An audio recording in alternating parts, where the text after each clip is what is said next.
আসসালামু আলাইকুম। কেমন আছেন সবাই?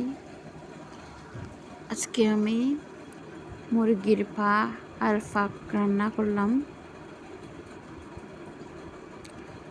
প্রথমে ফ্রাই প্যানে তেল দিলাম, তারপর লবণ, হলুদ, মশলা, মরিচ, পেঁয়াজ কুচি সব তেলে দিলাম।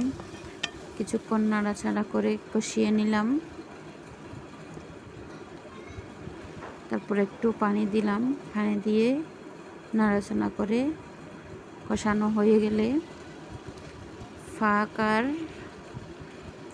মুরগির ফাটা দিয়ে দিলাম একটা একটা করে সবগুলা। দেওয়ার পর নেড়ে ছেড়ে কিছুক্ষণ রেস্টে রেখে দিলাম।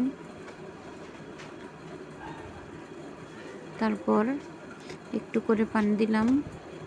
পানি দেওয়ার পর ব্লক আসা পর্যন্ত অপেক্ষা করলাম।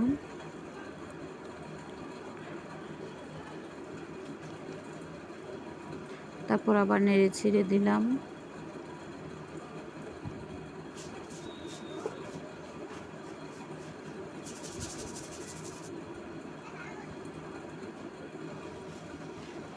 দেখুন, দেখতে কি সুন্দর হয়েছে, খেতে তো অনেক আরো মজা হবে। দেখতে এত সুন্দর, খেতে কি মজা হবে।